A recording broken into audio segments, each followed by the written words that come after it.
Hello दोस्तों, मैं धीरेन स्वागत करता हूं आपका एग्ज़ाम स्टडी विद संगीता में। दोस्तों, आज के इस वीडियो में हम डिस्कस करेंगे रेलवे ग्रुप डी परीक्षा जीके की इम्पॉर्टेंट सीरीज़ में दक्षिण भारतीय राजवंश व सीमावर्ती राजवंश से बनने वाले इम्पॉर्टेंट प्रश्नों को। चोल, चालुक्य, पल्लव और संगम वंश से, जो कि दक्षिण भारतीय राज हैं, इनसे जितने भी मोस्ट इंपॉर्टेंट क्वेश्चन बनते हैं उन सभी क्वेश्चन को इस वीडियो में आज हम डिस्कस करेंगे। और ये सभी क्वेश्चन पिछले साल के एग्जाम में पूछे गए प्रश्न हैं, जिन्हें हम एमसीक्यू फॉर्मेट में यहाँ पर फुल डिटेल के साथ कवर करने वाले हैं। क्वेश्चन कम है, लेकिन उनकी इंपॉर्टेंट डिटेल जब आप इसको पढ़ेंगे तो आपके लगभग 30 से 40 क्वेश्चन यहाँ पर कवर होंगे, जो कि बार बार प्रतियोगिता परीक्षा में रिपीट होते रहते हैं। दोस्तों, ये वीडियो यदि आपको अच्छा लगे, हेल्पफुल लगे, तो प्लीज़ वीडियो को लाइक और शेयर जरूर कीजिएगा। और यदि अब तक आपने हमारे चैनल को सब्सक्राइब नहीं किया है तो प्लीज़ चैनल को सब्सक्राइब जरूर कीजिएगा, जिससे कि आपको मेरे आने वाले नए वीडियो का नोटिफिकेशन टाइम पर मिलता रहे। तो चलिए स्टार्ट करते हैं। किसने 7वीं और 8वीं सदी में बहुत शक्तिशाली हो गए और कांचीपुरम उनकी राजधानी थी?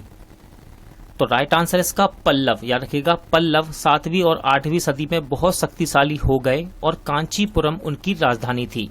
बात पल्लव वंश की है दोस्तों, तो थोड़ा यहाँ देख लेते हैं। 7वीं और 8वीं सदी में पल्लव एक शक्तिशाली वंश के रूप में स्थापित हुए, जिसका वास्तविक संस्थापक सिंह विष्णु को माना जाता है। इन्होंने अवनी सिंह की उपाधि धारण की। पल्लवों की राजधानी कांचीपुरम थी। सिंह विष्णु के दरबार में कीरातनिजीयम के लेखक भारवी को संरक्षण प्राप्त था। इस वंश के सबसे प्रतापी शासक नरसिंह वर्मन द्वितीय ने कांची के कैलाशनाथ और ऐरावतेश्वर मंदिर तथा महाबलीपुरम के तटीय मंदिर का निर्माण भी करवाया था। इंपॉर्टेंट नाम है नरसिंह वर्मन द्वितीय। कौन पांड्य वंश की राजधानी थी? तो राइट आंसर है दोस्तों इसका मदुरै। याद रखिएगा, मदुरै पांड्य वंश की राजधानी थी। देखिए, तमिल प्रदेश का इतिहास मुख्य रूप से 3 राजवंशों में रहा है: चोल, चेर, पांड्य। पांड्य राजवंश का साम्राज्य तमिल प्रदेश के दक्षिण पूर्वी छोर पर बेल्लारी नदी के किनारे स्थित है। पांड्यों की राजधानी मदुरै था। किसने मदुरै के आसपास के क्षेत्रों पर शासन किया और 13वीं शताब्दी में सर्वोच्चता प्राप्त की? अभी हमने डिस्क्रिप्शन पढ़ी थी दोस्तों, तो इसका राइट आंसर क्या होगा आपके हिसाब से? इसका सही आंसर रहेगा पांड्या। पांड्यों ने मदुरै के आसपास के क्षेत्र में शासन किया और 13वीं शताब्दी में सर्वोच्चता प्राप्त की। देखिए, पांड्य वंश से इंपॉर्टेंट फैक्ट यहाँ है। पांड्य वंश के शासकों ने मदुरै पर शासन किया। पांड्य वंश का इतिहास 3 चरणों में विभाजित था: संगमकालीन पांड्य राज्य, दूसरा है कंडूगोन द्वारा स्थापित प्रथम पांड्य साम्राज्य, तीसरा है सुंदर पांड्य द्वारा स्थापित द्वितीय पांड्य साम्राज्य। देखिए, इंपॉर्टेंट फैक्ट देखिए, तमिल रचना संगम साहित्य से पांड्य वंश की जानकारी प्राप्त होती है। मदुरै दक्षिण भारत के तमिलनाडु राज्य का एक मुख्यालय नगर है। यह नगर अपने प्राचीन मंदिरों के लिए जाना जाता है। यहाँ एक मुख्य आकर्षण मीनाक्षी मंदिर है। ठीक है ना, मीनाक्षी मंदिर भी यहीं है। पूर्व चोल राजाओं में से किसे सबसे महान माना जाता है? तो सही आंसर है दोस्तों इसका करिकाल। याद रखिएगा, पूर्व चोल राजाओं में से करिकाल को सबसे महान माना जाता है। देखते हैं चोल वंश के बारे में कुछ जानकारी। चोलों की प्रारंभिक राजधानी उत्तरी मनलूर थी। बाद में ओरैयायूर एवं तंजावुर बनी। संगमकालीन तीनों राज्यों में सर्वप्रथम चोलों का अभ्युदय हुआ था। इस वंश का सबसे प्रतापी शासक करिकल, यानी कि इसे करिकला भी कहते हैं, था, जिसने वाणी के युद्ध में पांड्य तथा चेर सहित 11 राजाओं को हराया। करिकल ने कावेरी के तट पर पोहार पत्तन, जिसे कावेरी पत्तनम के नाम से जाना जाता है, नगर की स्थापना की। चोलों का प्रमुख बंदरगाह कावेरी पत्तनम और राजकीय चिन्ह इनका बाग था। पल्लव वंश के कौन से राजा संस्कृत नाटक भी लिखा करते थे? इंपॉर्टेंट क्वेश्चन है। राइट आंसर इसका महेंद्र वर्मन। याद रखिएगा, पल्लव वंश के महेंद्र वर्मन राजा संस्कृत नाटक भी लिखा करते थे। देखिए, नाटक लिखने की बात है महेंद्र वर्मन की, तो पल्लव वंश के राजा महेंद्र वर्मन प्रथम के समय में पल्लव साम्राज्य ने न केवल राजनीति की दृष्टि से बल्कि सांस्कृतिक, साहित्यिक, कलात्मक दृष्टि से भी अपने चरमोत्कर्ष पर ये थी। महेंद्र वर्मन प्रथम ने मत विलास प्रहसन, याद रखिएगा इंपॉर्टेंट है, पूछा जाता है, मत विलास प्रहसन की रचना की, तथा साथ ही साथ भगवते ज्यूकियम जैसे महत्वपूर्ण ग्रंथों की रचना की।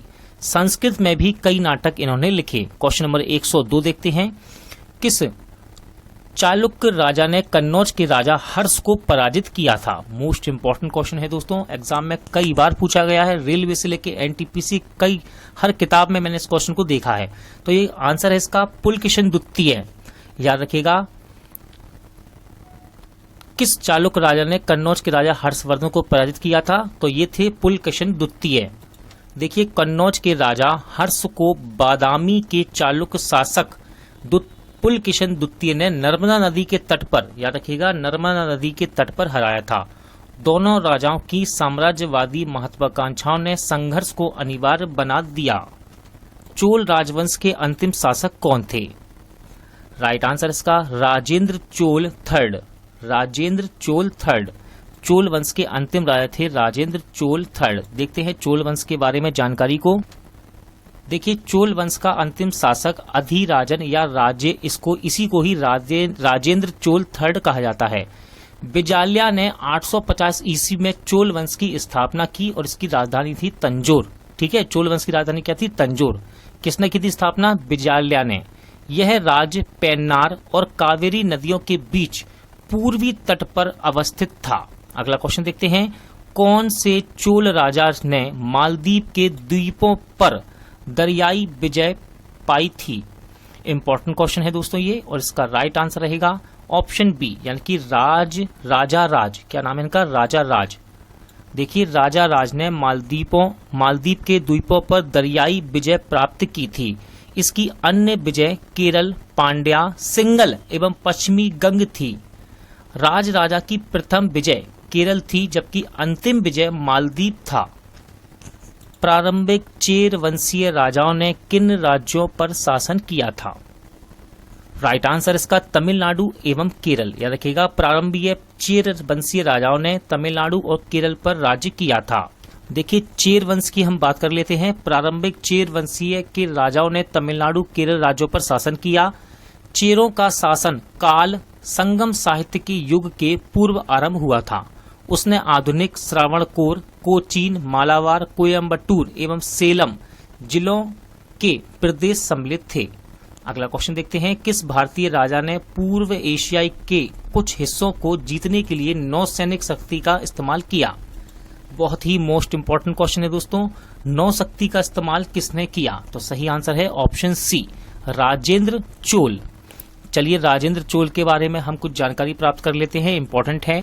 देखिए, भारतीय राजा राजेंद्र चोल ने दक्षिण पूर्व एशिया को जीतने के लिए नौशक्ति का इस्तेमाल किया।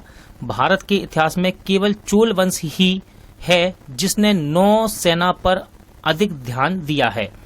इसने गंगोई कोड की उपाधि धारण की थी। किसने? राजेंद्र चोल ने।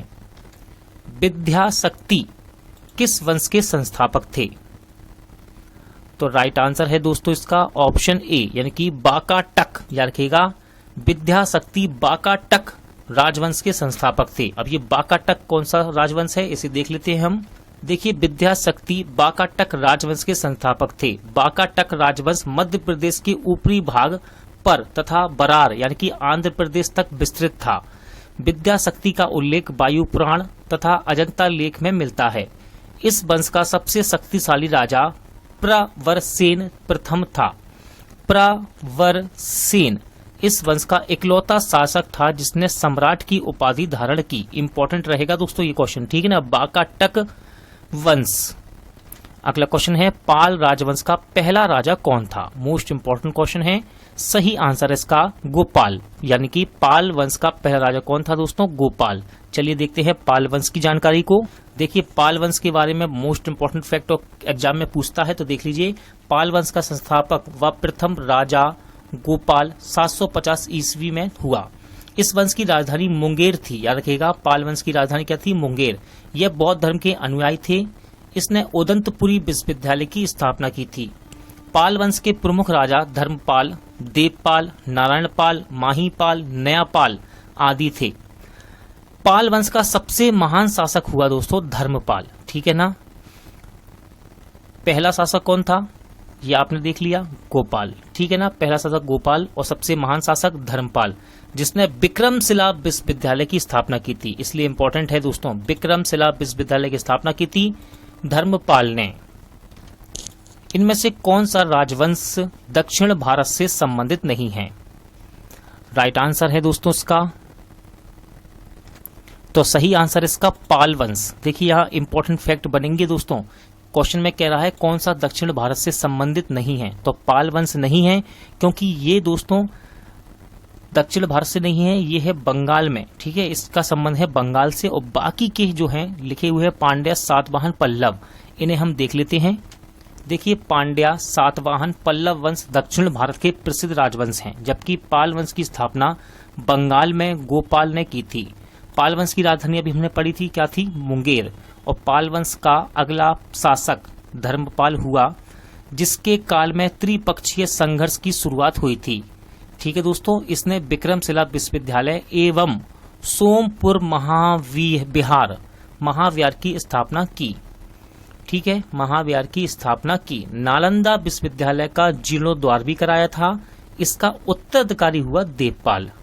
इसी के काल में जावा के शैलेंद्र शासक बालपुत्र देव ने नालंदा में बौद्ध विहार बनवाया था। और पाल वंश का अंतिम शासक कौन था, रामपाल। आज का टॉपिक यहीं एंड होता है, जल्द मिलते हैं नए टॉपिक के साथ।